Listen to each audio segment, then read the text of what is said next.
This is Quest of Life. We are a not for profit offering free online peer support groups, and this is a demonstration of a facilitated group. So keep in mind that your experience might not look and or feel the same as this streaming group. Not every group can be the same, as every facilitator is different, and so are the group dynamics. That said, if you'd like to join a support group, you can join us through questoflife.org. And if you want to support us monetarily so we can run more free groups for more people, please also do that via our website, questoflife.org. Hello, everyone. Just to let the viewers know. So Tom said he's like I don't even know how much I should share.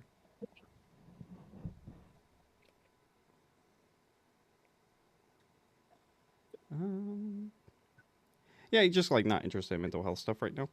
So he is not in the group for some time. Who knows?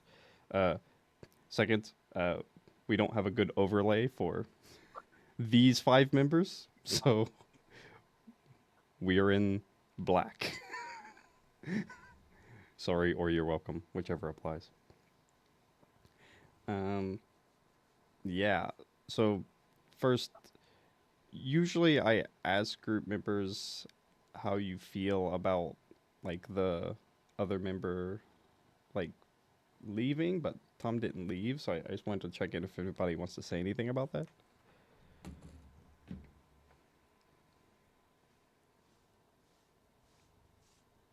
Assuming he comes back, I don't know if we need to. I mean, I'm okay with saying some stuff. Yeah, I don't know. I'm kind of in the dark here, so Yeah, sounds like he's had just a break. So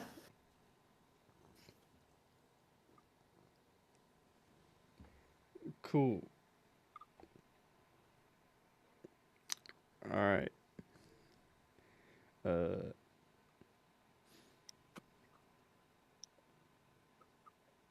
cool. Yeah, how's everybody doing? I know we haven't seen each other in a couple weeks. There's been a lot of like sickness and like lack of sleep. I think those were the main ones. yeah, I was sick this week. Previous week, my partner was sick, so not much going on. Just a lot of sleeping and taking care of each other.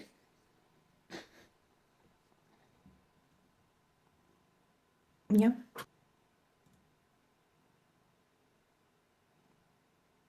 How about you, Mars? I got a little bit more sleep, so that's good. I feel like not much has been going on these few weeks as well. Just very relaxed, chill. There's some work, but it went by just like this. I just can't believe it's end of January already.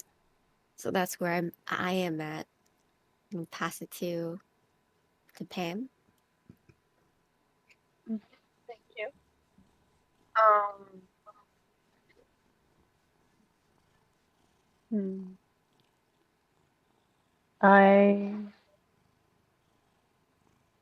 I was sick the first week, and then I was busy the second week, and now I had a little nap, so I am more energized, but still waking up, I guess. Um,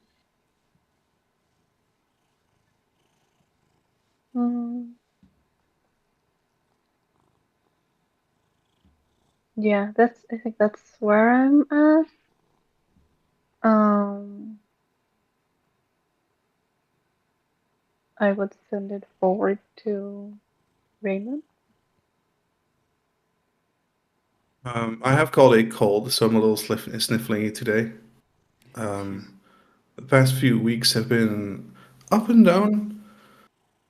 I'm starting to understand how very different that people tend to think and what their understanding of everything in life is.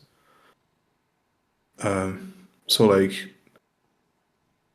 I would assume that people would know, like, that people would like understand. Man, how do I say this? I would make a lot of assumptions with how people think, and like, isn't it obvious that like you're wrong, which is not a good grounds for having a good conversation. So I am finally starting to realize that that's not how it works. But it's changed a lot of like my perspective on things, and I'm not really sure how to feel or think anymore about interacting with other people.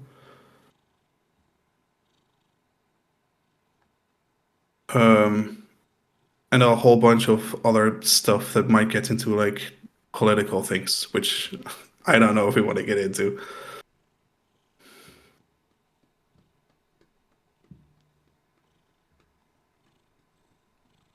I am interested.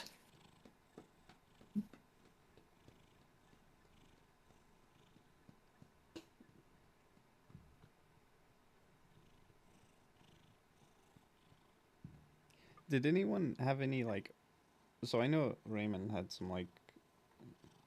I heard some emotion in his check-in.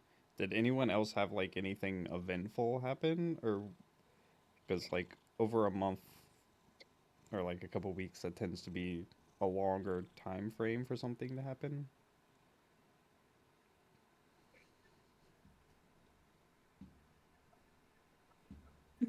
My event would probably be networking. So that's been hard. And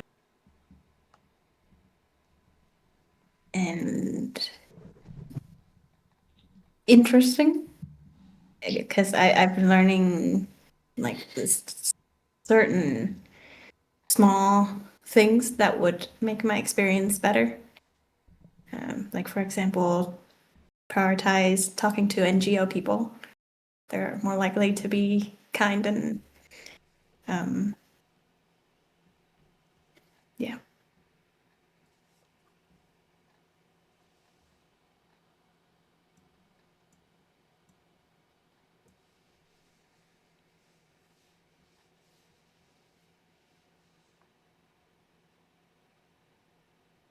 For me, I think there's a slight doubt of if I'm going the correct direction, but I think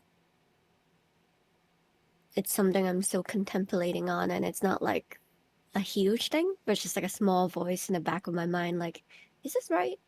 Am I doing the right thing? But that's about it.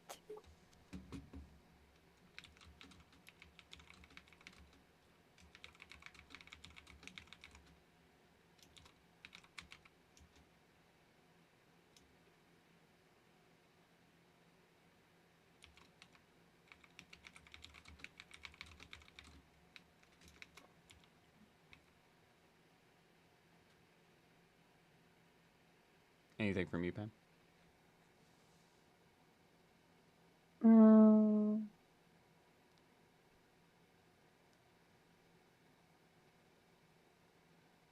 I'm not sure how to put it into words, but I think for me it's overwhelmed, I think.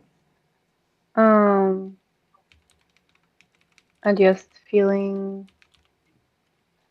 uneasy or like I have to do stuff but don't know what it is. So and then I think I feel mm,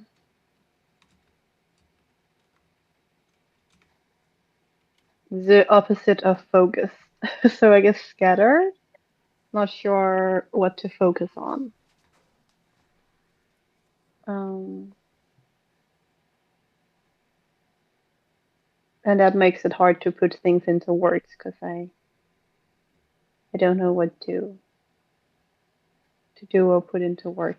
Yeah, it's like just not knowing what to do. Hmm. Um,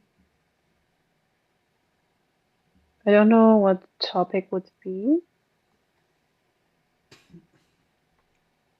I don't really have a topic for today. Okay. I know Pam has brought up like she's feeling anxious, stressed, overwhelmed for like 2 months now. I don't know if you wanted to talk about that, but that seems important. Mm,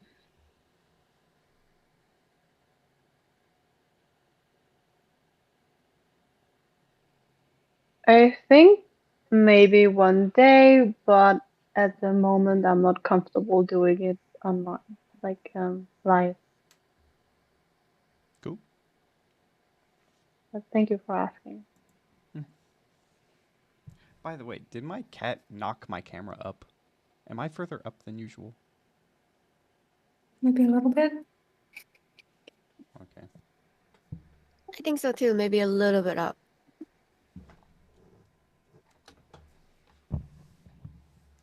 Cool. When he goes behind my monitor, his tail whacks my camera sometimes.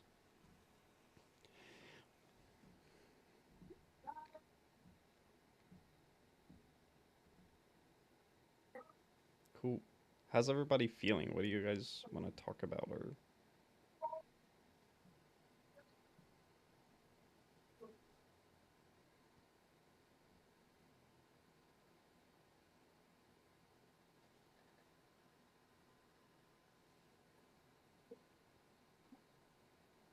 I feel like Raymond has a topic, but I don't know if I'm sensing it right.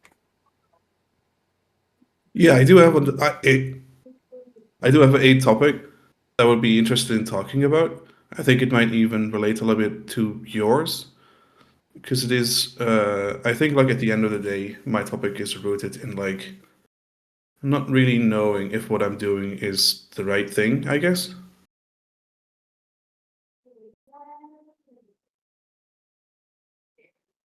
I'm interested in your topic as well, Raymond.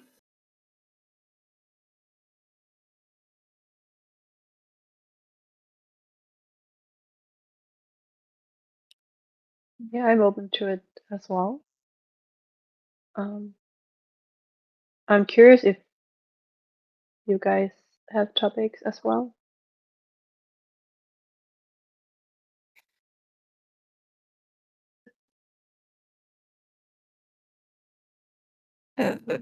Mine's not urgent, also, but I had in mind to maybe think about. I want to do the rejection therapy, but the first step is to figure out what I want to ask of people. That could be a topic. Like mine isn't urgent either. Mine either. Like, would you want to figure that out? A little bit, but right now I'm like kind of very interested in your topic. Yeah, because it reminds me of yeah, just like thinking of about people's perspectives in conversations.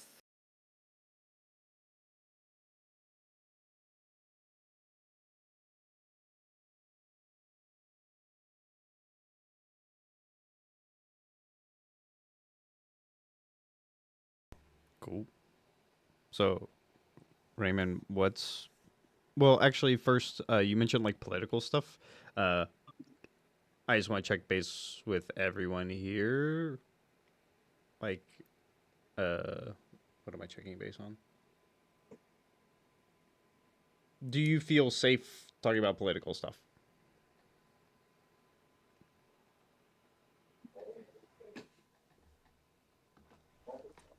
Mine is mixed. I feel safe talking about it, but not expressing my political views. But I'm fine talking about it, like other people's opinions and views. Yeah, I'm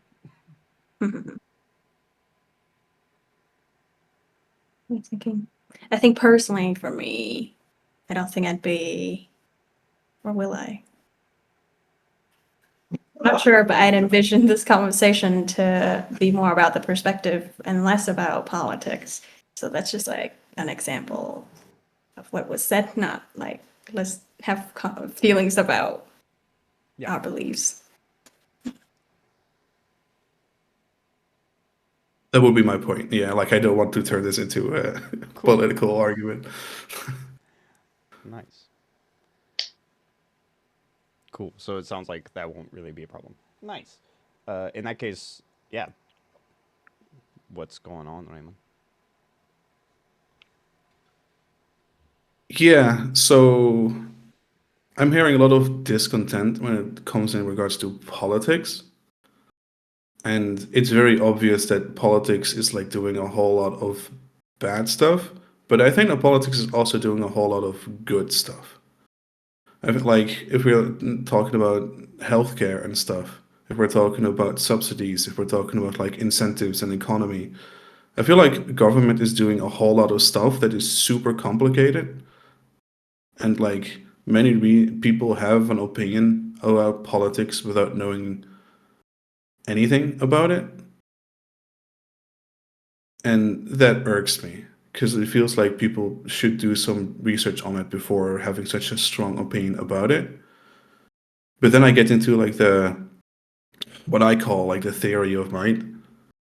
To me, it sounds super obvious that like you need to have some information or knowledge in order to like form an opinion about something. But also like I understand that it's like that doesn't have to be the case because of a lot of like well, one, there's unknown things happening subconsciously that make you feel a certain way. And of course, like feelings should not be ignored. If you feel bad about something, then like you're justified in feeling that way. But I would also like I don't really know what to do with that, you know? Like if somebody is upset at something but doesn't have like a proper argumentation for it, what do you do with that?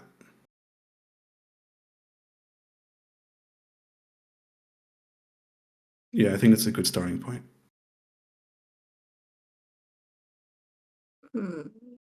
I can share what I usually do.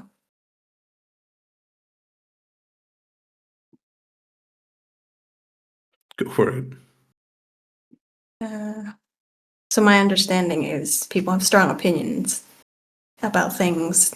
They, whether or not they can argue well, is because of a personal experience they had. So that's where I would go.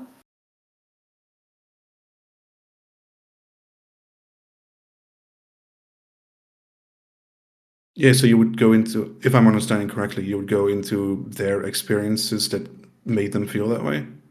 Yeah.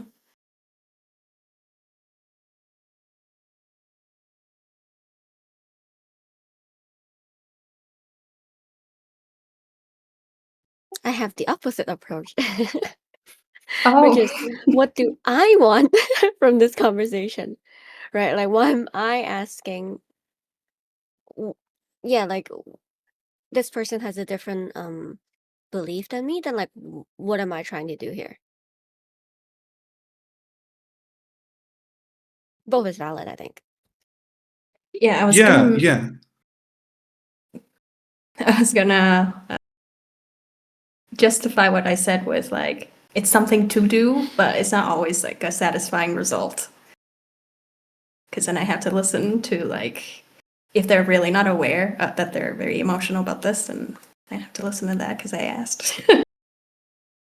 Yeah, yeah, that's exactly what I wanted to point out. Like, if I were to go Anne's route, then we would come to an understanding and I would understand why they would see it that way. But I can still disagree at the end of it and still feel like discontent with the answer that they've given me. Yeah. And then with Marsh's way, with like, but like, is it okay for me to get, like, to want to get something out of the conversation? Because, like, they would need to agree to that. Otherwise, it's going to be a very frustrating experience for the both of us.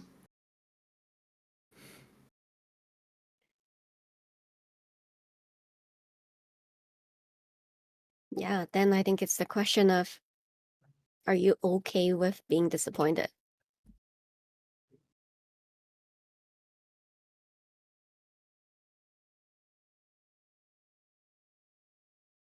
Not really, and that would be why there's no incentive for me to like want to talk to other people.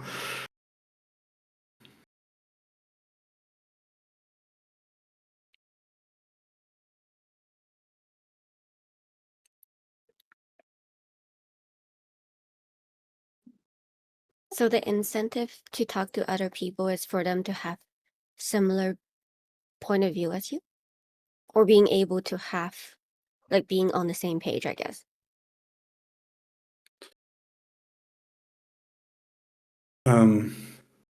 I think it's a little bit more complicated than that. It's not like they have to agree with me. They can have their own opinions.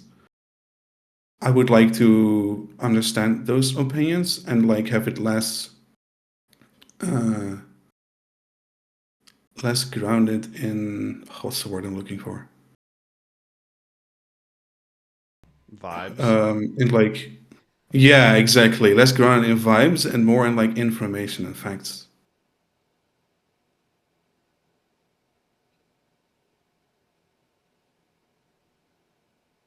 Yeah, I can see how frustrating that is with what you said about people feeling strongly, especially about politics, but not based on facts and logic. It's usually personal feelings.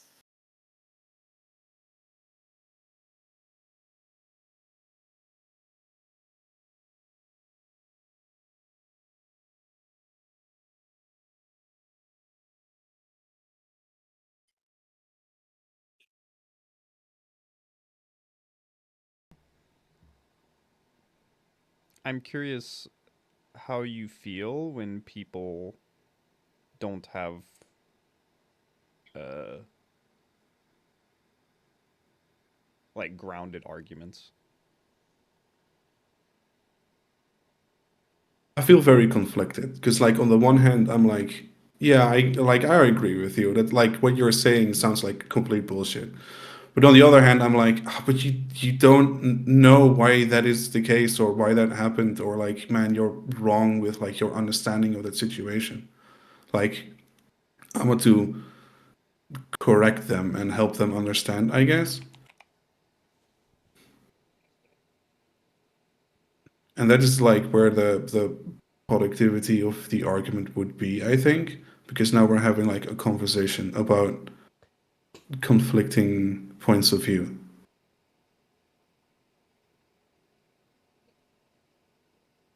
Curious then what the other person's goal is for talking with you.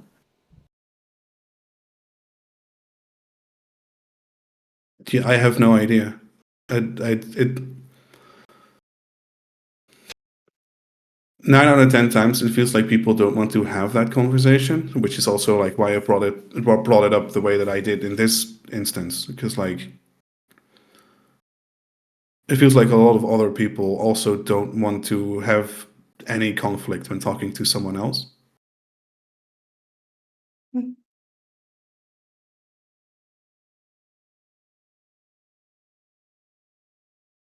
Valid.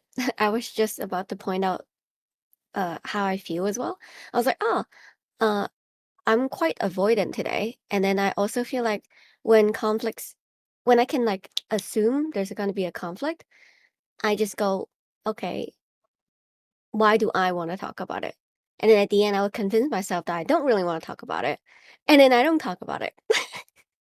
So I can see how like my line of questioning even earlier has hints of that.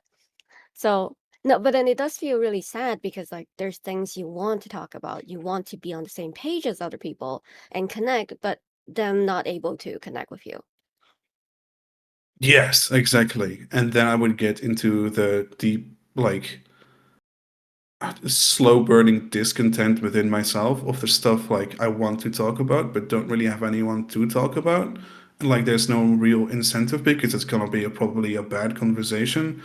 Also, like the way that I approach it, because if it's like because of the deep discontent I feel and the fears I have and all that stuff, it doesn't feel like something I can ever talk about, but I will always want to talk about. And then there's this entire like, if I'm not talking about it, is that a good thing? Like, am I doing good not talking about it?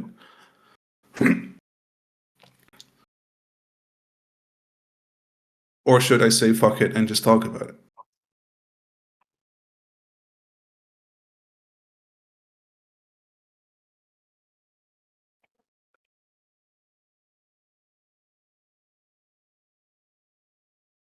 I guess what if you say fuck it and talk about it? What would be bad about that? I think I would lose a lot of people in my circle. And like, it reminds me a little of what we talked about one of the previous sessions, where like, well, if you are authentic, then your environment becomes authentic as well.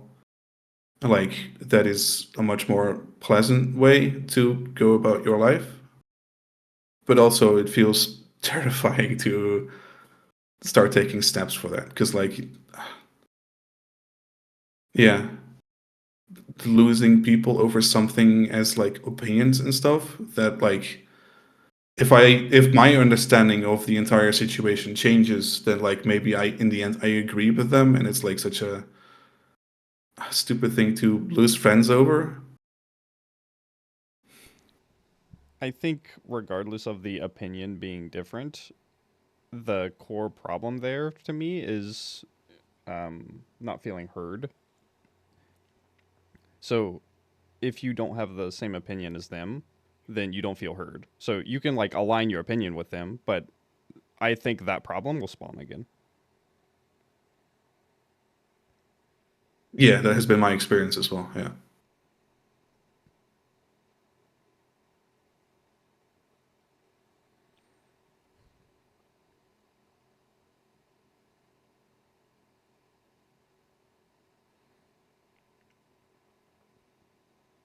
Can they hear you on other things except for this topic? Sort of. So they are gamers. So we all have like strong opinions on video games, for example. Um, there are some furries as well, so that's a topic that we could talk about. But like most of that would be very surface level.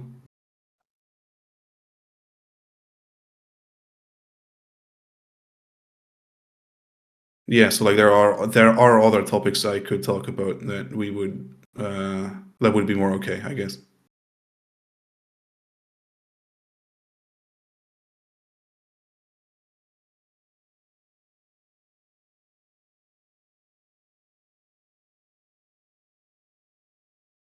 What do you get from these relationships?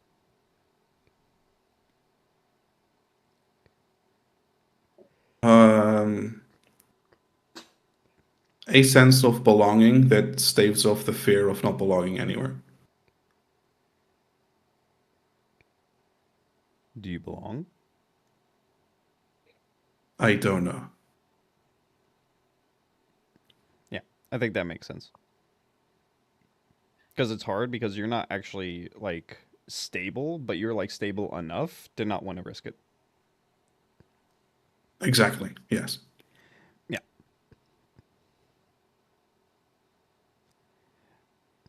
Yeah, and then them bringing up something they like haven't done much research on or like thought about that deeply, um,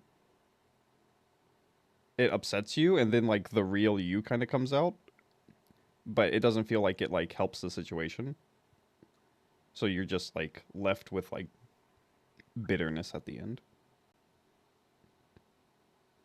Yeah. Yeah. Exactly. Yeah. Yeah. I think that's a good way of putting it.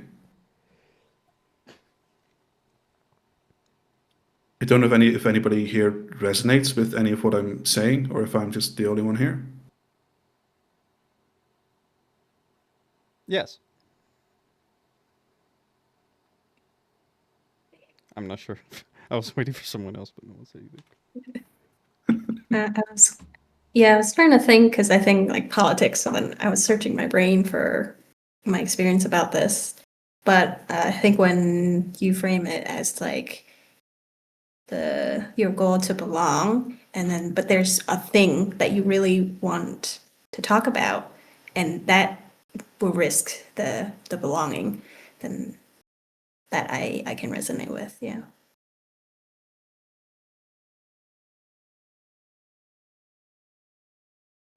Yes, also. I'm feeling very avoidant today, honestly, now that I really think about it. And then even about this topic specifically. But that also means because I relate so much to it that, and my approach to this is usually okay, like if I know I'm not, okay, actually, let me say this in this way. I don't really like being trapped in a situation like this. So I usually evacuate or eject myself out immediately. Right? Like either I want it and then I ask for it and it doesn't go out, blow it up, right? Or you know what? I think it's not gonna go out. I'm leaving right now. So then that's kind of like my thought process. But yeah, I do relate to it.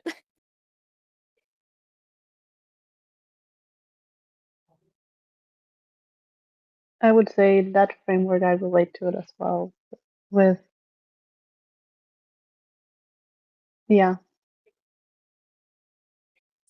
I can't put it into words, but it's like the belonging, not belonging, and wanting to connect, and at the same time fear that the means of connection might not work. And I think from what it makes me feel hearing, I come to think of me wanting to connect with people, but not sure other ways to do so. So I can keep being stuck on one approach and not be open to other approaches. Um, yeah, I think that's where it leads my mind.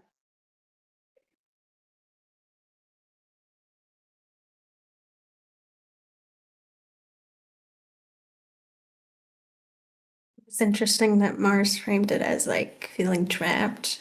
So that makes me think about, yeah, there are certain topics that maybe my guards are up that I don't even know because of, like politics, there are very high chance that when this person wants to talk politics with me, there's no curiosity or connection in this conversation. They're trying to convince me of something. So I either have to be convinced or else.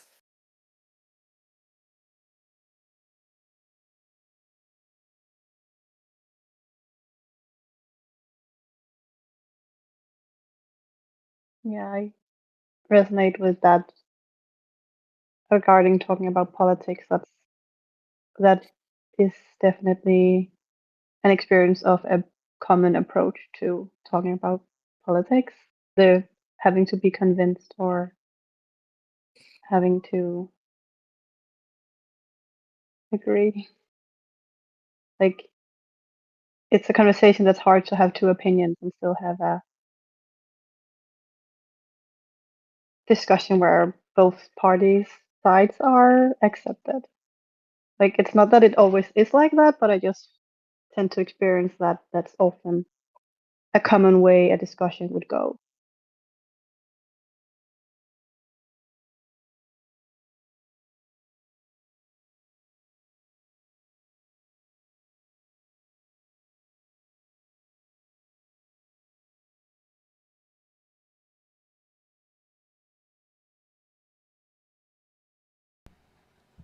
I have two or three directions to take this conversation.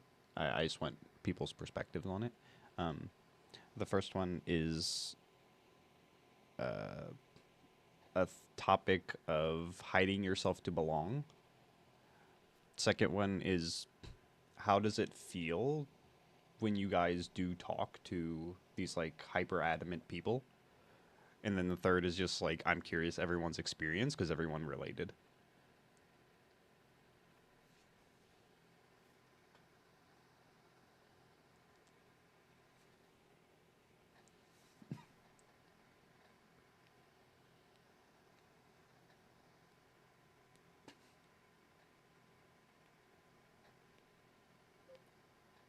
I feel like there's a. Oh, okay. I just feel like there's also a different topic of what if you are the highly adamant person? Then what do you do? Right? Like, of like, you have something you really want to talk about, and you have something you really want other people to think in the same way as well. And having to like navigate the waters of how much am I trying to convince and change the other person while holding that back.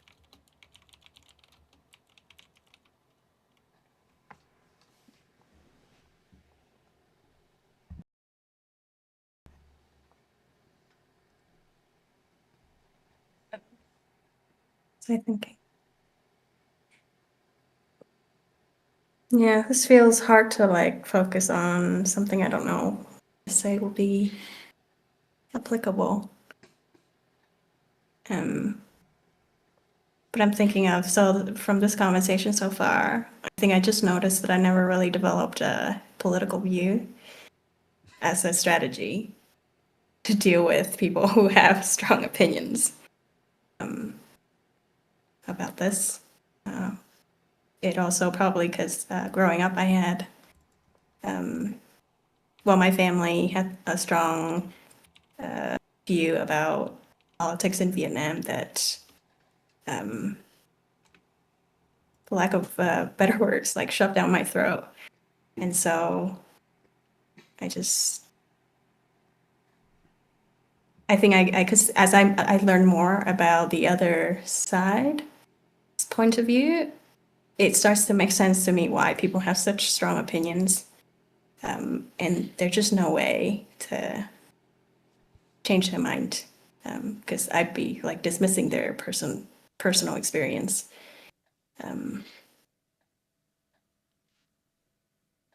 Yeah, and so I just conclude my understanding of politics is some powerful people make decisions for all of us.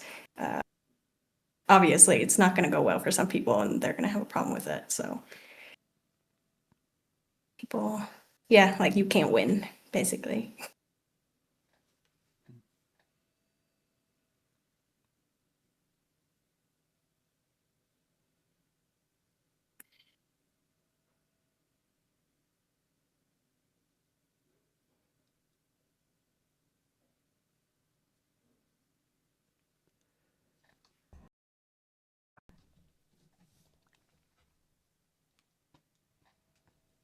Yeah, I feel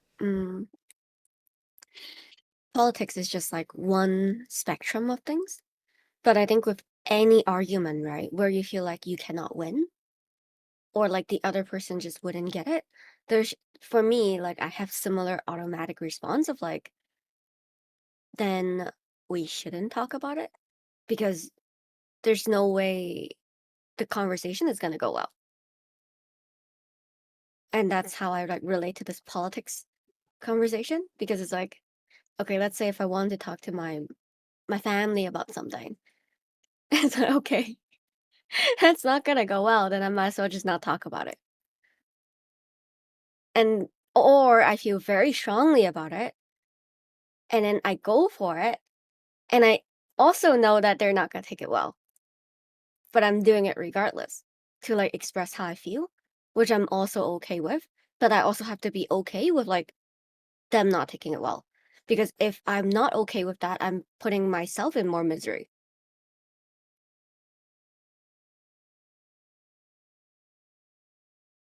But I don't know if that's like a good way to do it because then I'm holding like just like I know this is gonna blow up. I don't care. Let's see how it goes. Um, but yeah, like I think the tension of like wanting to maintain the relationship tends to like keep me silent, and I try to just like go in with like, let's see what happens.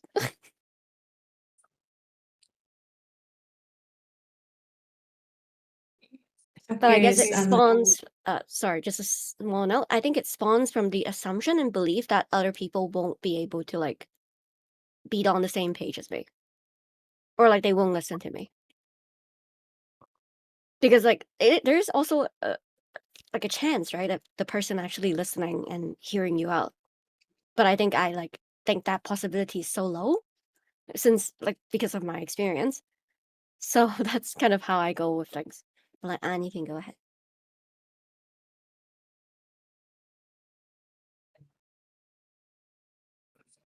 I remember something Raymond said about, like, should I talk about this? So it sounds like besides connection, there is another maybe benefit to talking about politics. Hence, even though it seems like largely these conversations like don't contribute to connecting, people still have them for a reason.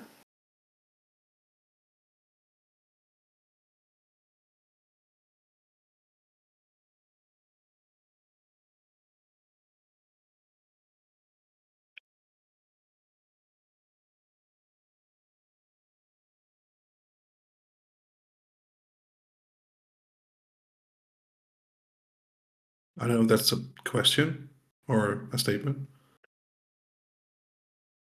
Something I remember, if there was a question, maybe it'd be, was that what you were thinking about? Like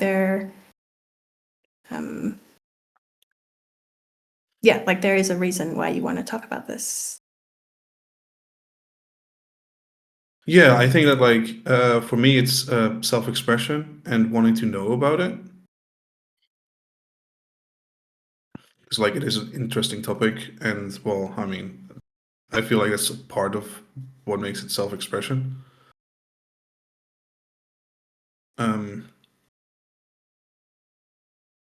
As for like what other people get out of like talking, I feel like, well,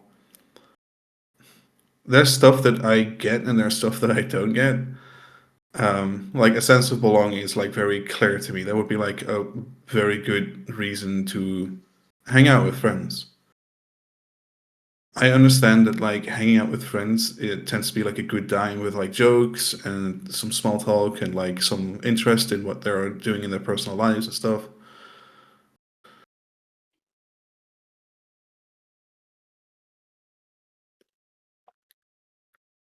That's kind of where it ends for me, because like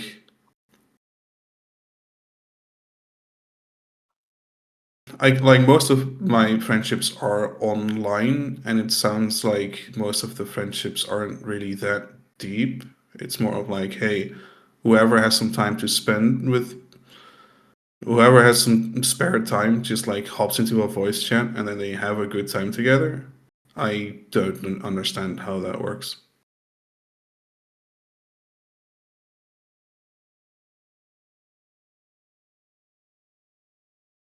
What do you mean with not understanding how that works? So for me, the idea of just hopping into a voice chat with people I don't know is more of a stressful experience. But it seems that like the vast majority of people I've met online are like super excited to keep meeting as many people as possible and hanging out with as many people as possible. So like there's a very I like that it's very contrasting, I think. Like there's a very big difference between what I think like a meaningful interaction is, or like a good an interaction that makes me feel good versus what they think in in an interaction feels good.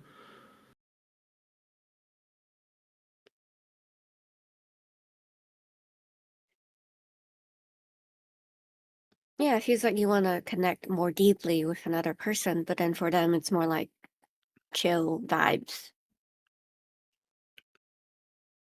Yeah, yeah. Like I can't say much about how other people function. I can mostly just explain where I'm coming from, and like if yeah, if people want to share their experiences, that would be great. Because like to me, it's like, well, you meet a new person, you spend time with them, and well, if you keep meeting new people, there's going to be less and less time for the people you already know. And at some point, some people will kind of just fall between the cracks of all the people you like. Yeah, some people will just lose touch, get out of like just fall away, and that's like completely okay to happen. Like that just I don't know. That seems very. That makes me feel very sad. What about it makes you feel sad? So imagine that I get in touch with someone that I like. So like I join a new Discord server and I'm meeting like 3 people and I think they're super great. Then like over time, those people start meeting new people, and then we have less and less time and attention for each other. And to me, it feels like that's what they want to do with their time. And so I take more and more steps back until I'm just forgotten. Because like on their end, the incentive to hang out is lower and lower because well, they have newer, more interesting people to hang out with.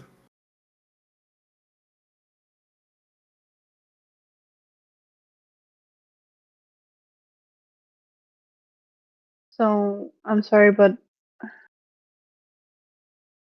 um, I'm not quite understanding. So it's you meet new people, and then because they keep meeting new people, they're with time that connection will fade out because they won't see, like they won't spend as much time as you used to do. Yeah. I'll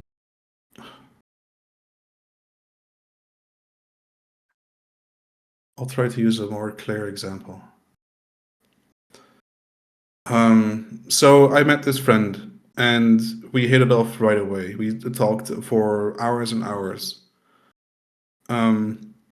Then they had a rough spot, and then they said that like they needed a little bit of time for themselves. In that time, they started meeting some other new people, and when they came out of the other end, I never had an hour-long talk with them ever again. It was only like a few messages in between here and there. And it feels like, well, if there's no like time or space for me left in like this relationship, then like yeah, I feel sad about that. I feel forgotten.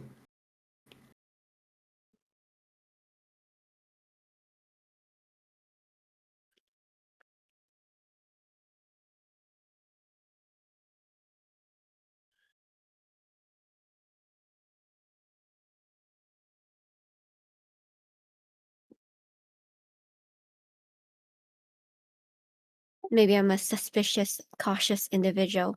But sometimes when these things happen, I wonder if their initial reason of needing space is like like the legit one. Like, or are they just saying it as a reason to like distance themselves? So then they're not ghosting you, but technically they are. The So it's one not can about only like, speculate. Yeah. yeah, it's like it's not about the new friends and whatnot. It's about like they don't want the closeness, maybe. Yeah, like that would be strange to me because I feel like well, that closeness is exactly what I want. So it doesn't make sense to me that the other person wouldn't want it.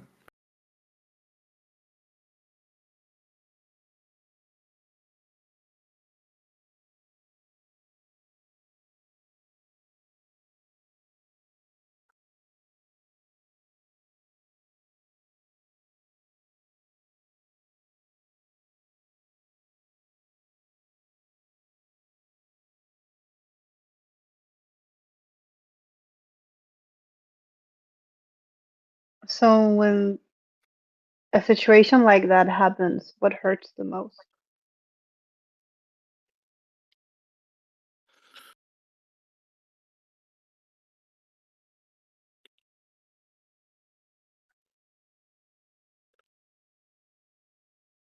Um, I think the thought that hurts the most is that I must not have been that important to them, and that like hits me in my self confidence. Well, like I must not matter then, is what the thought is. Hmm. That sounds like a tough thought to have. Yeah, yeah. It's something I can definitely get lost in. I thankfully I figured out that people think very differently and have like their own value systems. So like it's not necessarily what I see is like the truth. Um, with what we're talking about, I can see that people would be super excited and like see a lot of value in meeting new people and hanging out with others. It doesn't necessarily mean that I have no value if other people move on from a friendship with me. But I am struggling with it not making sense to me.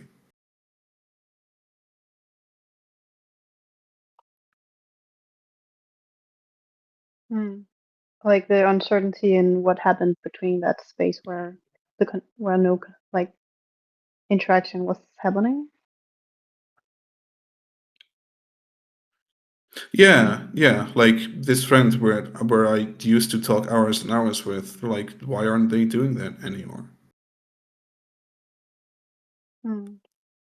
And like this could be a talk that we would have, but then we get into the previous problem. Is that going to be a good conversation that we want to have?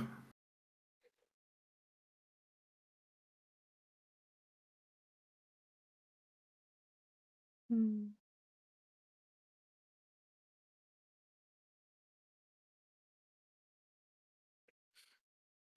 And thus, my solution to it is to postpone it as long as possible. But that means that I will just like the hours will turn into minutes, and the minutes will turn into seconds.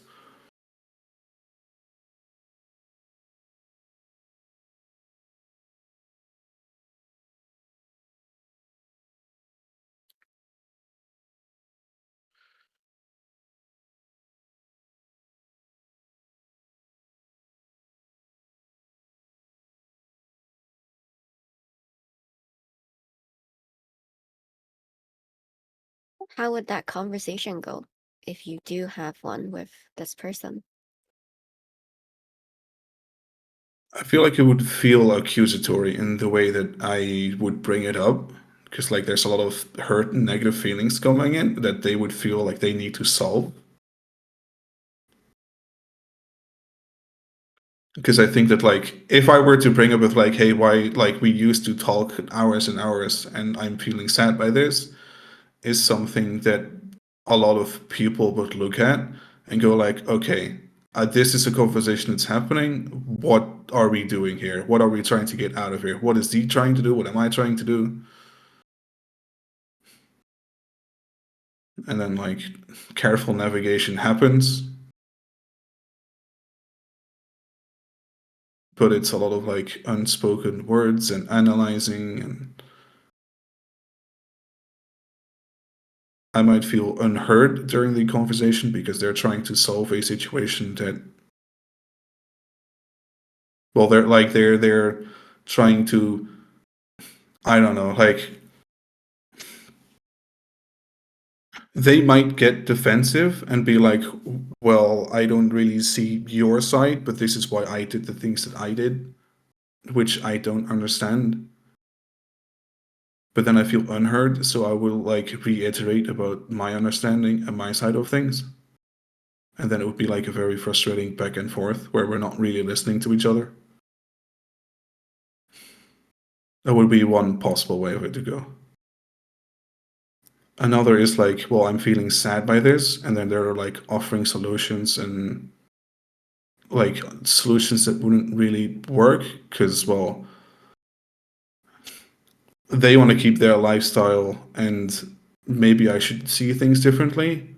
Or maybe they're going to change themselves and their lifestyle into something that they're not very happy with in order to like appease me, but that wouldn't be like the answer either.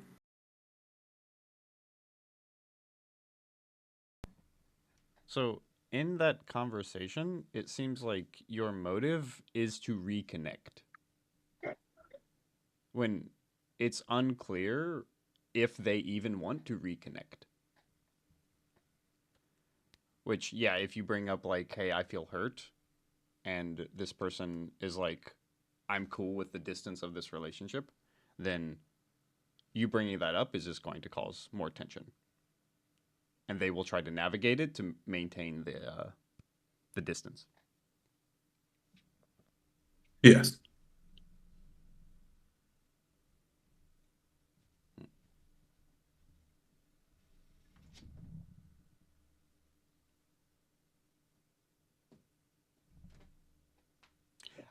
I have a lot of questions, but I'm curious what y'all think about this whole situation.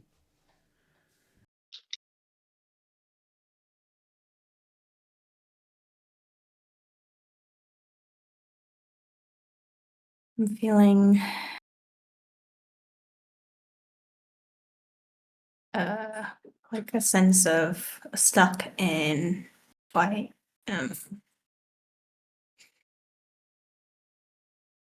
what is this?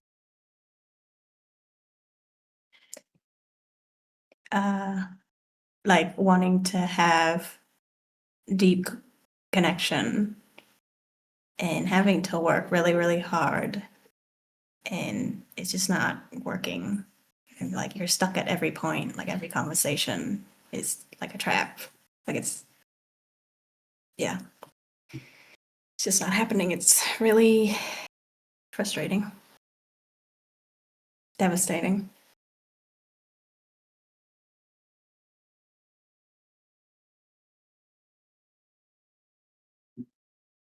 Yeah, I think there's a lot of grief with wanting just more closeness, right, with somebody, but then not being able to get it. And yeah, my approach is always just like, if they would, they would. But I think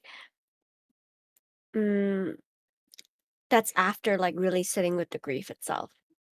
But sometimes it is actually also possible, right, to like communicate with the other party, and the other party was like, oh, I didn't know, or something, or like I was busy with whatever. But yes, like let's hang out again. So maybe it could turn out good, but I can also see it's like a 10% chance in this gacha. And 90% it's got to be not satisfactory. And it's gonna piss me off even more. So then I just kind of avoid it. But I totally get you.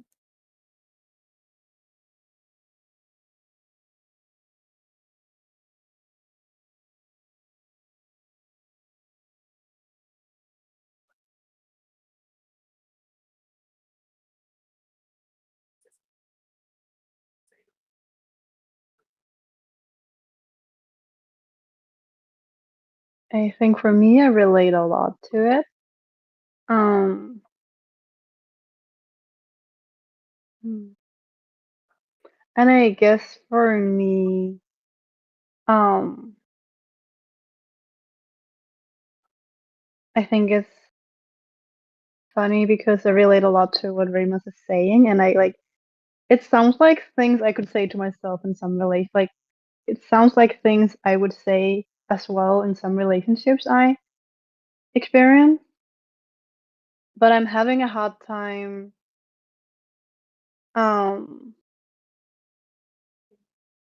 grasping the situation because I think I struggle with it myself, so it's hard to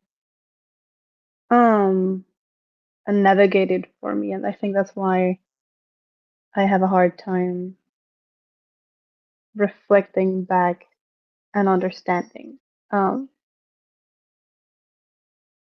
And I'm not sure why, but I thought that I would say it just so you guys know. And I guess because I'm a little afraid if I'm saying something rude or misunderstanding something. So, yeah, I hope you'll bear with me with that.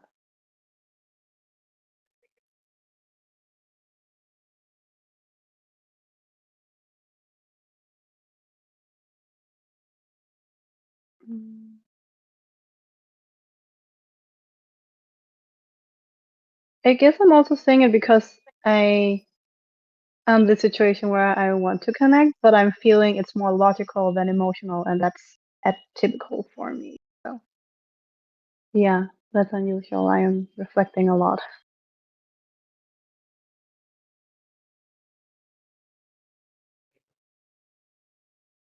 Can I ask you to say a little bit more about that? About me being more logical than emotional. Yeah, about Or the situation and what the feelings are.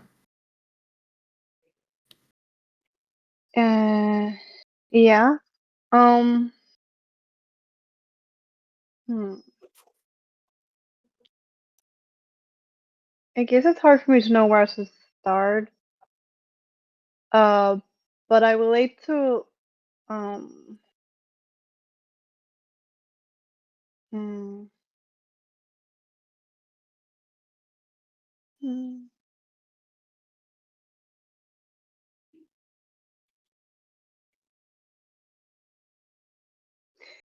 Okay, so the thing is, I relate to it when I hear it, but for me, it's like an overtake of my emotions, so I am not able to recall what was said because my emotions are just like, oh, what do I do? How do I like even navigate the situation? So when I'm trying to recall what was said, I just blank out. Um, so I want to answer, but I'm not like, I guess my attention span is too short to recall. So I'm sorry for that. Mm. How are you feeling?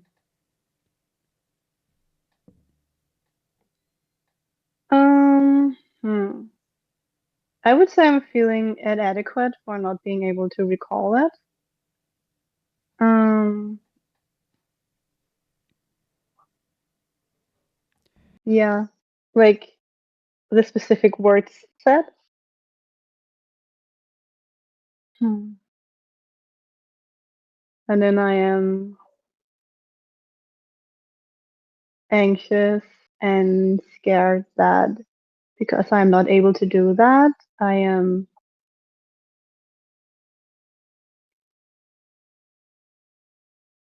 mm,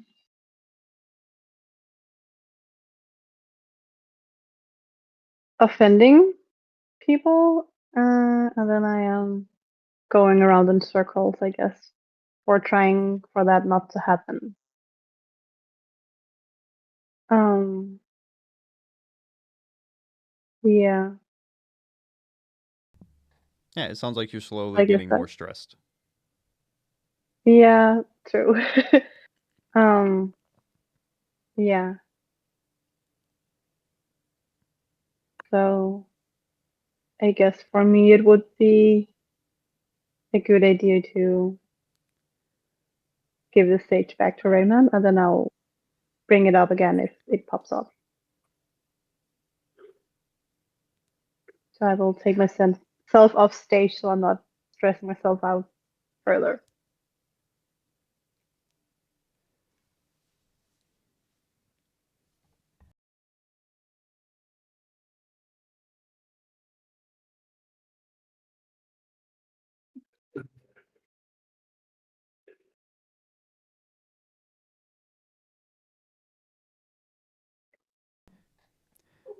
I have thoughts, but my dad interrupted me. uh, what were they?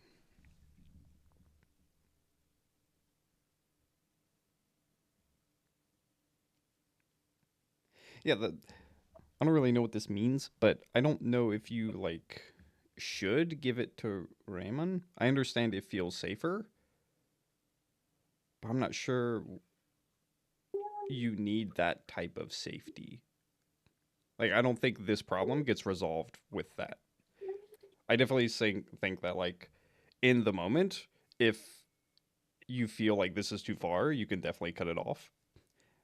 But I think there is something there that would be important to look at. Like, the thing I was thinking was, like, what do you think you need right now? But again, you already said, like, I want to give it to Raymond. So I'm like, do you want to continue or not? That's like the most important thing. Um, I will take the question with me, Okay. and um, I got the break I needed, and I'm coming from I do not want to take center stage when we had the topic, like Raymond was in the hot seat, so I wouldn't take his space.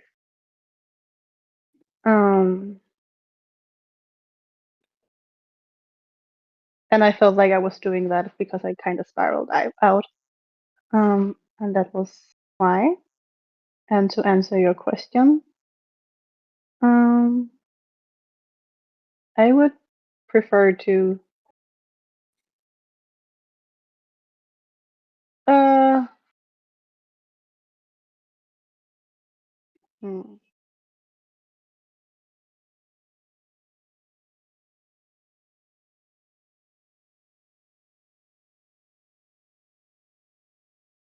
I guess I am there where I'm not able to know what I want, so it would take like another topic to figure that out. So I guess I want to hear where the group is at, because for me it's I would like to talk about me and resolve it, but I do not want to do it by like taking another person's spot. I have opinions about this. Yeah, Um. I've seen you like smiling and like laughing for the last like 5 minutes. Yeah. I think I'm a bit similar to Jake, but I see this as like from my perspective, if I'm hearing something and then like there's feelings and like there's things about yeah, like I don't want to say it usually keeps me from connecting. And so in a way, sharing, even though it's scary, it's risky, I think it helps me engage more. So I usually choose to say it and see how that goes.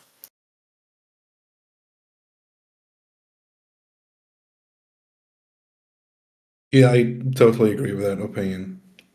Like, yeah, I like if it's too stressful and you want to like uh divert from it, like that's fine. But like if it keeps you from having the conversation that you want to have, or like keeps you from interacting the way you want to, then I feel like that's like that makes it a very important topic in my mind.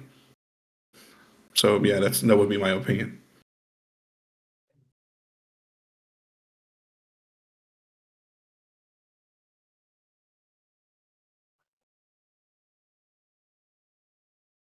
Yeah, it just feels like there.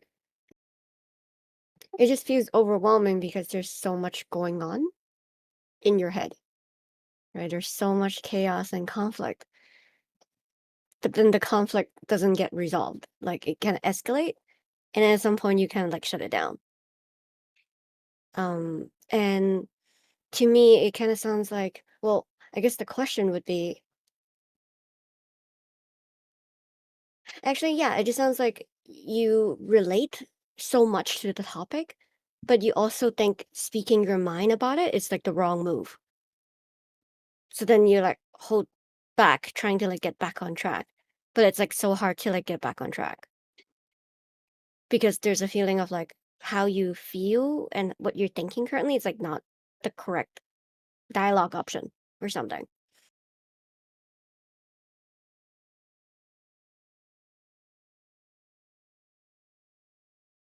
Yeah, that sounds correct. And I'm not sure how to handle that situation.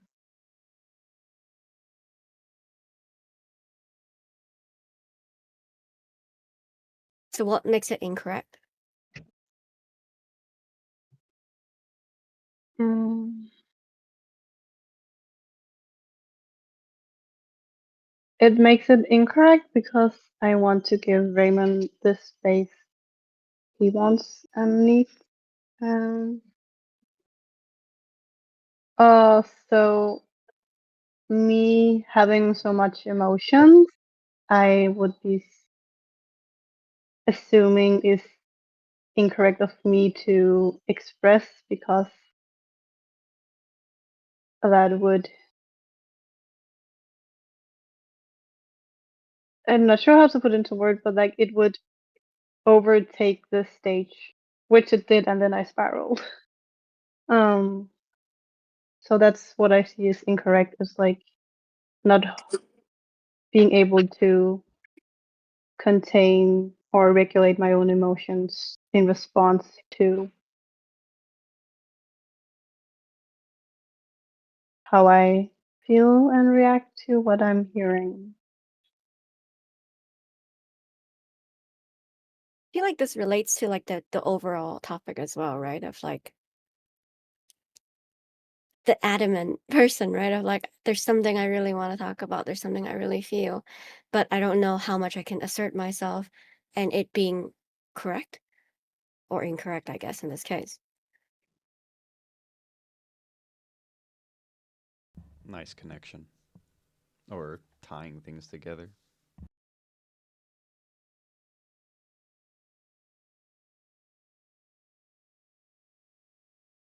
Mm.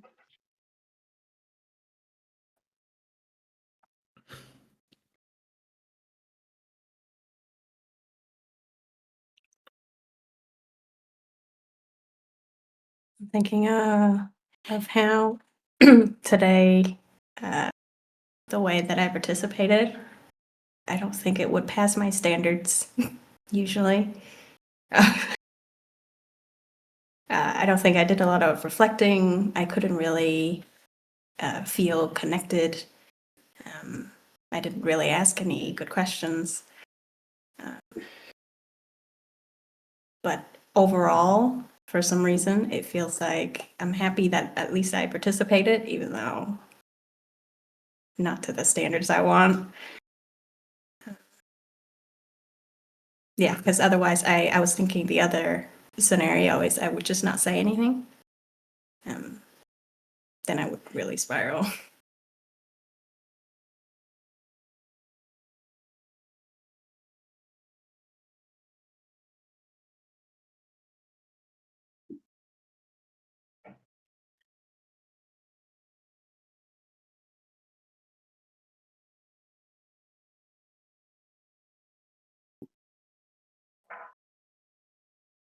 It's nice to hear that you took that approach.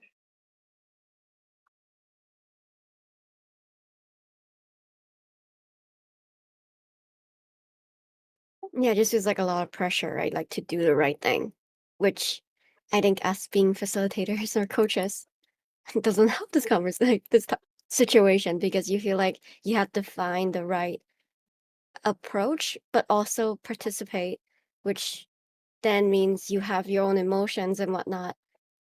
It's like a hard balance to strike.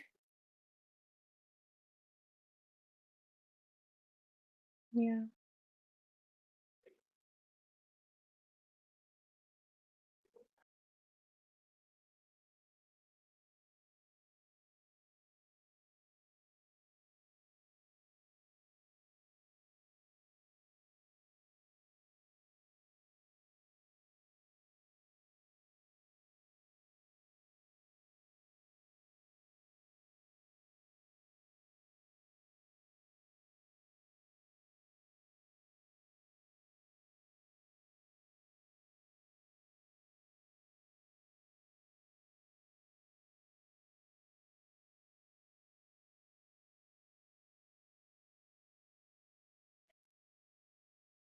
I'm not sure what to say, but I'm here. Raymond was thinking. Yeah, like it's it's funny and interesting that like the entire premise of like group of a group session is to like get support of the people who are kind of in similar situations, and that like resonating and empathy and stuff is like the thing that we all want to see in group sessions as facilitators.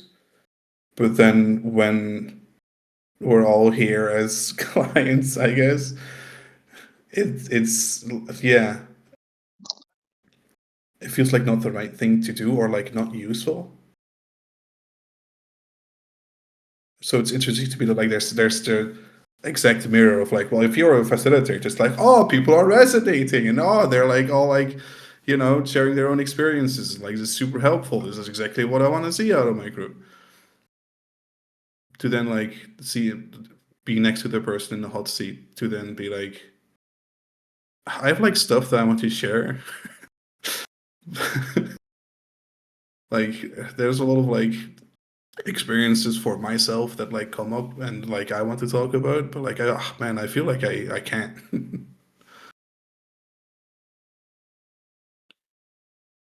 Like, I understand it, but it's just funny and interesting to me that that's what happens.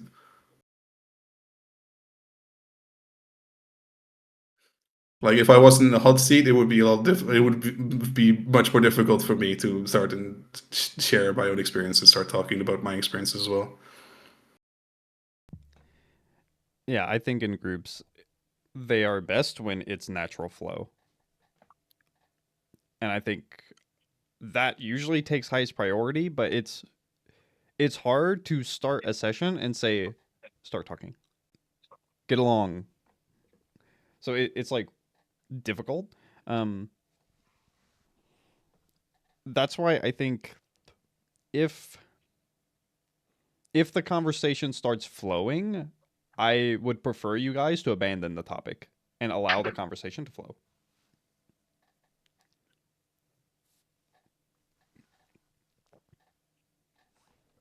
But that could cause someone to feel something because that was my topic. We're not talking about my topic anymore. I feel something about that, which that's good. You should bring that up if that happens.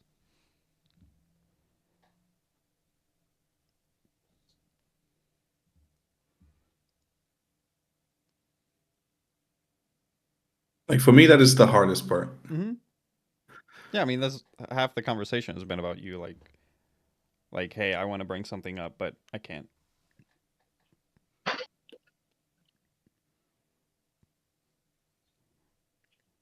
Yeah, I think Well, yeah. I think everybody else here related a lot with it as well, so it's not just me. Yeah, sorry, I wasn't. My bad. I'm thinking if I were the facilitator, I'd give our group a assignment next week is to practice relating. No more reflecting or asking questions.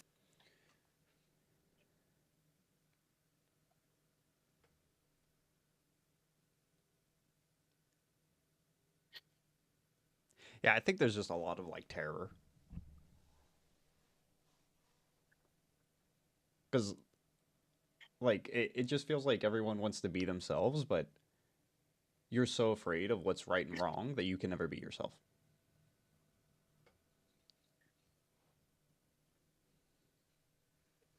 And how people will react to you being yourself.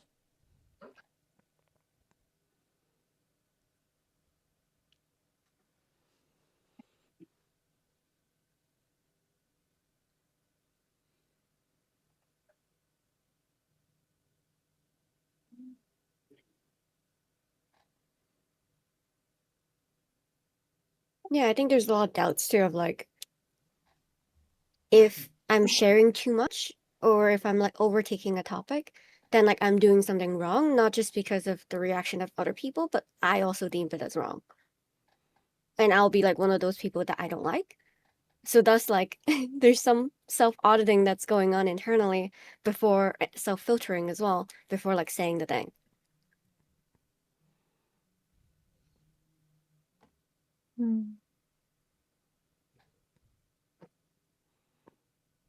But that also comes back with like when you audit yourself, right? Like, okay, this is wrong, that's wrong, that's wrong, that's wrong.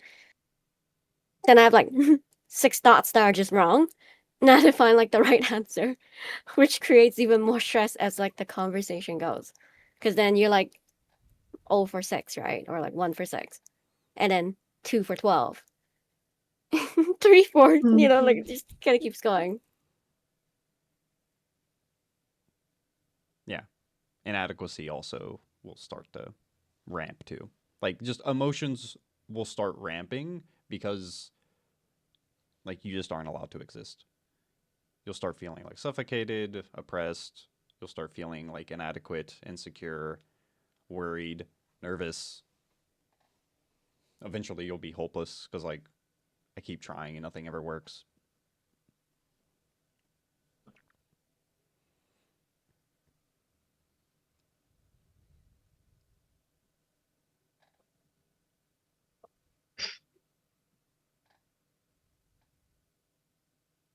And I think Pam expressing that she felt the stress, the nervousness, or I think I said the nervous, but the inadequacy.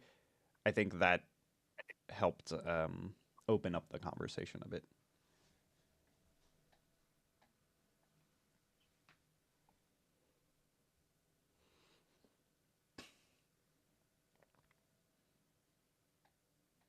Cool. Any thoughts before chickets or feelings? I would like to say thank you guys for putting so much into words. I was just resonating and nodding to what was said. Um, yeah, I appreciate that.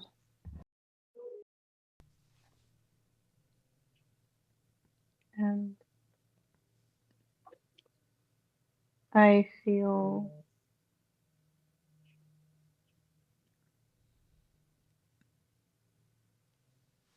more understood than scared, which I felt before. So that's mine.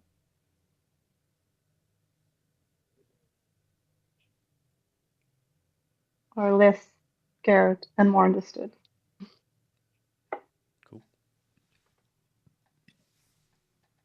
I feel I feel suspicious, but also a little relieved about how I participated today because I tracked how many things I said without like filtering and how they didn't land. And in a way, that was like something that was very scary for me, maybe still. At the same time, I'm still alive. So there's a bit of relief in that.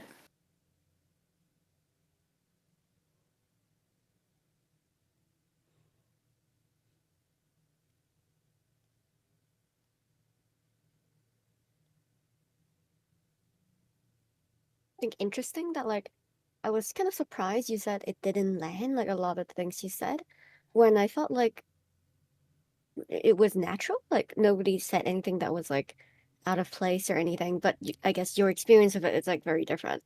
So I'm curious. Yeah. What would make it more like, mm, what would make the things you say feel like it's more accepted by us? Because for us, like at least for me personally, I felt like it landed. Oh, from my perspective, it didn't land, as in I didn't see any reaction or any comments. So it's just like, oh, this is such something Anne said. Unrelated.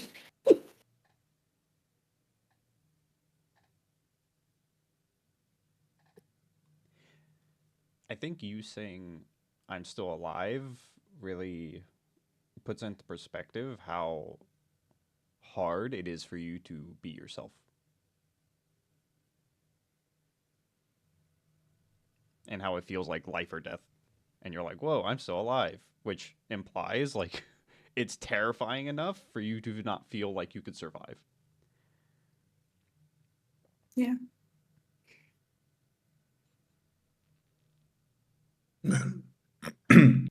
Respect for speaking out and sharing your opinions then. Yeah, I also have a lot of respect for that. It's like it like seeing it also gives more courage to loosen up more.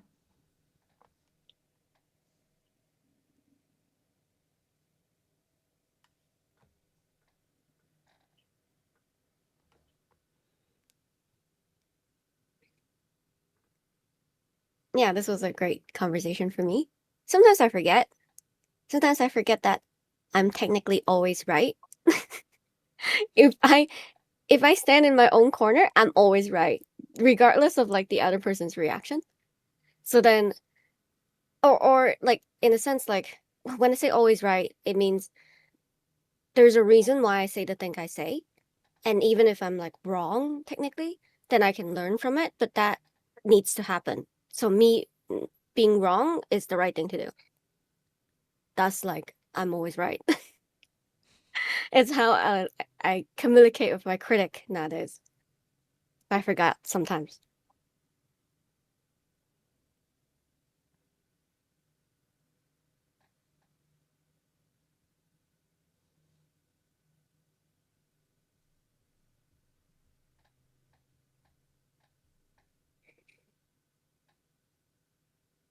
Cool.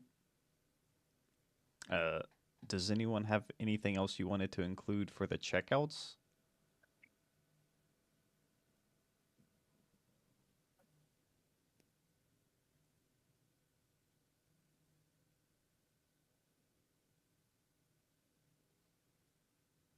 Just like feel super validated by everybody else resonating a lot.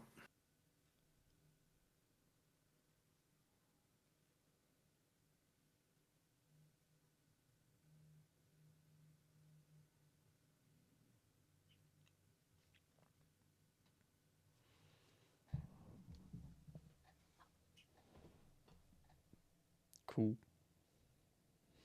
Was that our checkout, or I'm just a little bit I confused? don't Because know. we did some final thoughts. So Yeah, I asked about thoughts, but it felt like it kind of turned into a checkout. So I was like, okay, does anyone have any final checkout stuff? So yeah, if you got I don't. something, say I it. don't know. I got nothing.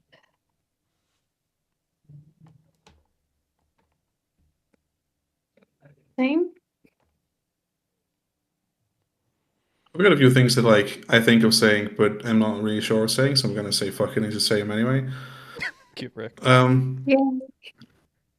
I'm glad that we like. It's one of those things that I think so long about. Like, is this a topic I can bring up or not? And then like having this entire conversation, which is kind of meta. Like we're talking about not being able to talk about stuff. Um, I'm not really sure what word I would use, like empowered or something, but like it makes a problem feel so much more manageable that knowing that other people are struggling with the same thing, and like I'm not alone in this, and everybody has their own experiences and their own like takes on it. Like, well, I'm always right, or like I'm terrified, but I feel like I have to speak up anyway. Like, is there a wrong way of speaking up? Is what I'm starting to wonder because it feels like in the end it'll always turn out the right way.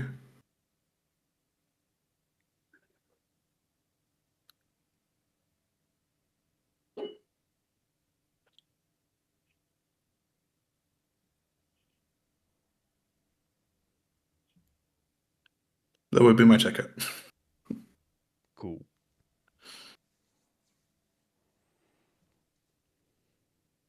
Anything from I you, have a Pam? double checkout.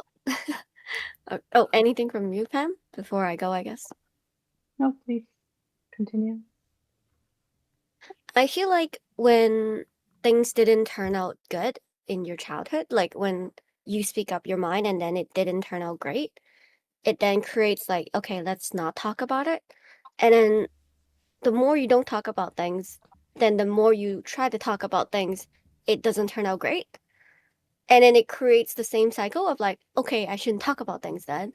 But then inevitably you would want to talk about things and then it doesn't turn out great because there's so much like pent up emotions, right? And it kind of gets like more and more and more like worsen.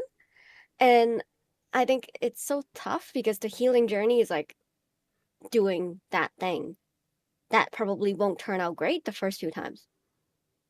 And being able to like understand it differently of it not turning out great doesn't mean anything about me because previously it was made about me. And now I need to like unlearn that. And I think those are just like so hard. And it's so unfortunate, like things is already bad. And then now you have to go through like a hard journey to like make it unbad. When other people, you know, had supportive families and can talk about things, so on and so forth.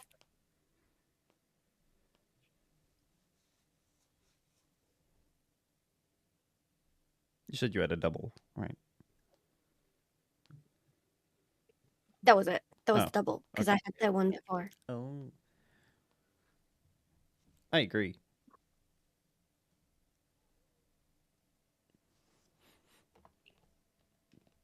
Cool. Mhm. Well, that's it, I guess. Mhm.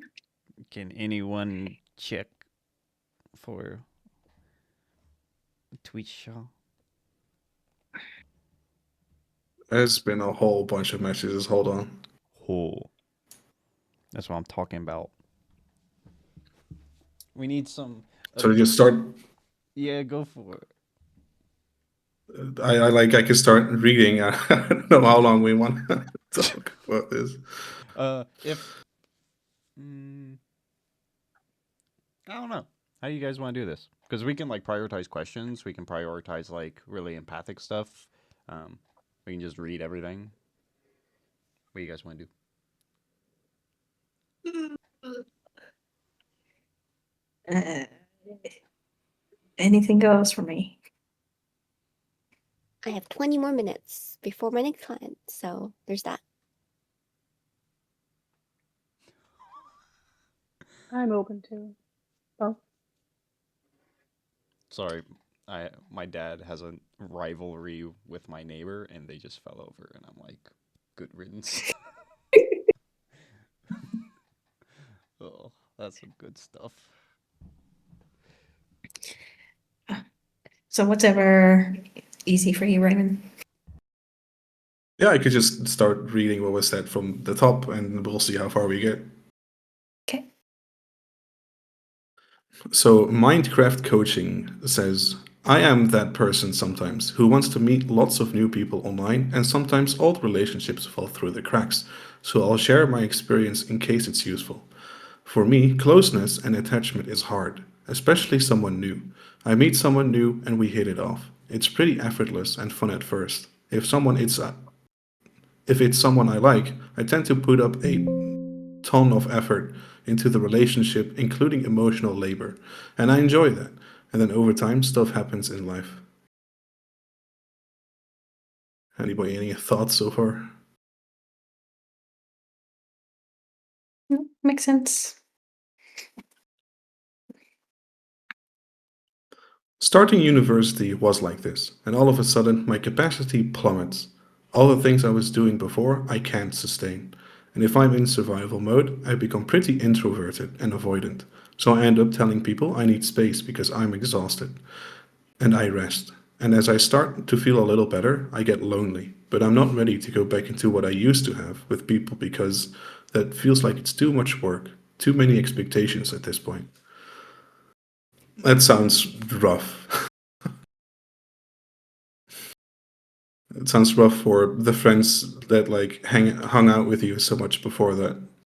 And it sounds rough like there's no easy way to get back into the workload, I guess, you had before with your friends. Because like, well, then you have to like make a priority list, I guess, of like who do you want to hang out first, and it feels very difficult to be selective about that. Also sounds like a very unsustainable strategy to put in a lot of emotional labor and like have that be the container of the friendship. So it's a lot of work to just get back to it because now you have to do a bunch of work again. You can't just chill.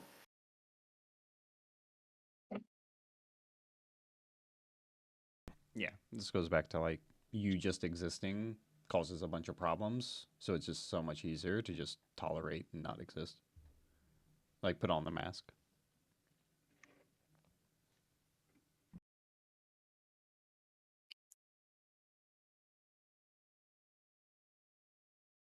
Plus, there's that conversation about how have you been that would come up, which sounds like too much when I'm in that headspace.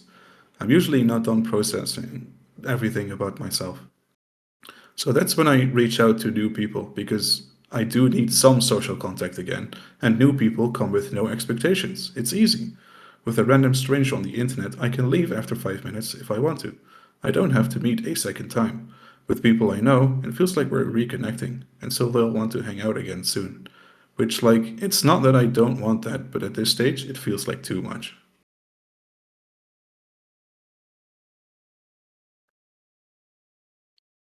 This is helpful for me because it does, like, it makes me see the other side of it.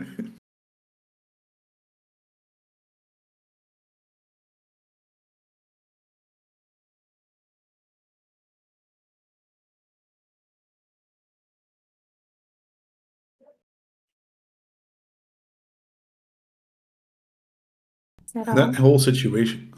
Nope, I'm halfway.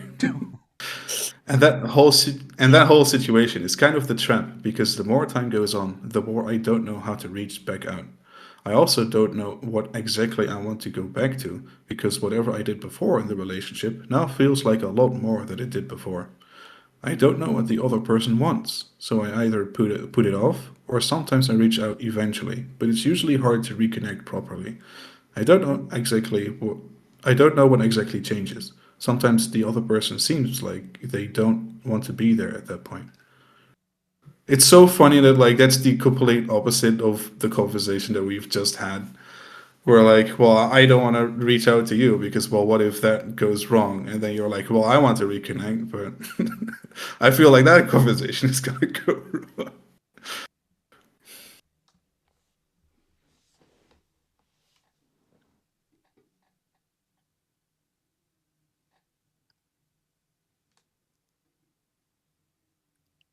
The last bit.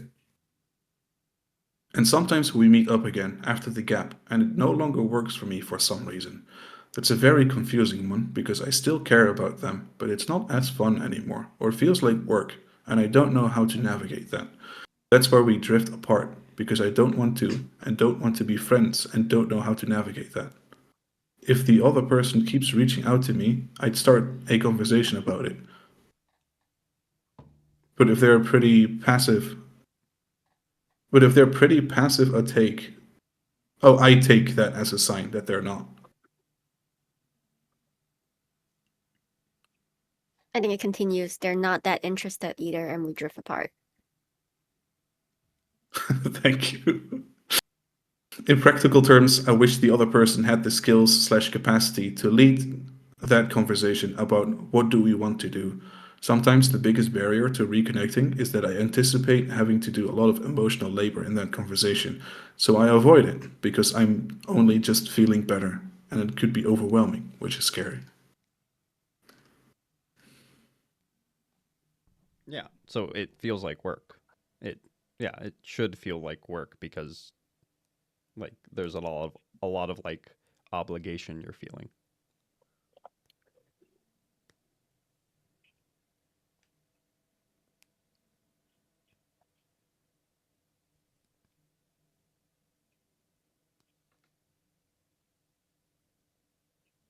That was the end.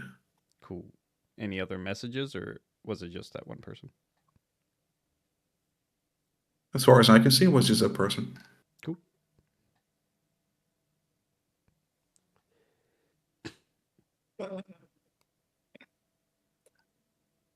This person makes me think of a friend that might be this person. And so Get You know wrecked. what? That's what I was thinking too, and I didn't want to say anything. You both have a Who's friend that? who's this person? It's probably even the same maybe. person, you know? We have similar friends sometimes. Yeah. And so Definitely now drift. hearing from this perspectives, it now it feels I feel the pressure to reach out the right amount. Not too much, but like not too passive. And also do emotional work to counteract they're doing emotional work for me.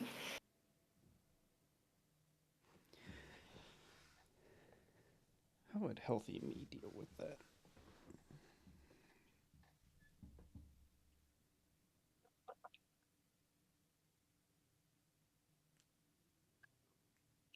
I'm thinking, so I noticed the pressure, and my solution is to ignore the pressure and just find something fun to do together.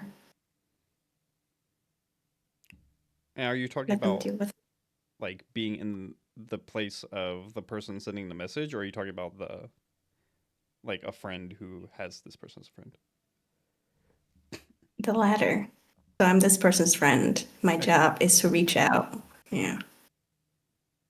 So the pressure is from wanting to help them feel better. But I think the solution is just let them feel, work that out, and I'm just there.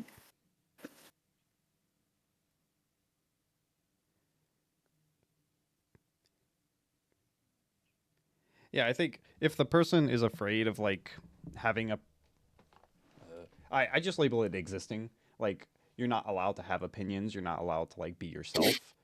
If the person has that, this gets much more complicated. Um, if they don't have that, I just ask consent. I'm like, do you want me to keep reaching out to you? And then depending on their answer and then the actions afterwards, that gives me my answer. But it's hard because like if they're not allowed to exist, it's going to be really hard for you to connect to them because they're hiding that.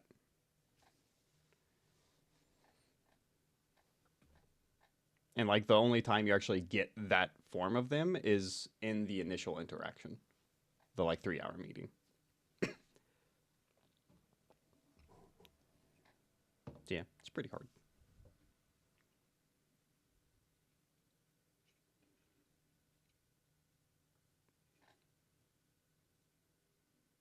Can we write down that as a topic? Because I relate a lot to that. Someone else write it down. I wrote down enough. I'm done writing things. Okay, I'll write it down.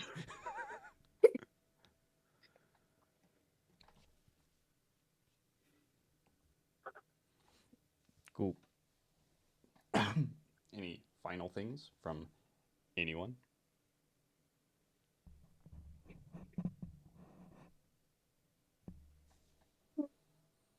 No, but I want to hear more people's opinions now